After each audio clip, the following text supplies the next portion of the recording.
Hey guys, welcome to the help screen, and this is how to fix Garmin Connect app not working. So guys, first thing that you need to do is make sure you have the latest version of the application. So first go to Google Play Store and then just search for Garmin Connect. And then from here, when they have an update, you should be able to update it over here. And now, guys, the second solution, if this solution doesn't work, is go to the settings. And on the settings, just go to the apps. And then here on the apps, just try to find the Garmin Connect application. And then once you find it, guys, just tap on it. And then from here, just go to storage.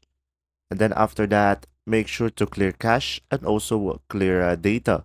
And then from there, guys, you should be able to fix the issue.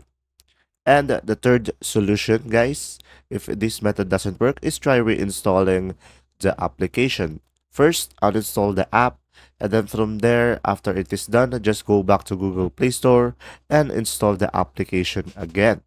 And from there, guys, you should be able to fix your Garmin Connect application. And there you go. If this video was helpful, please like and subscribe. And thanks for watching. See ya.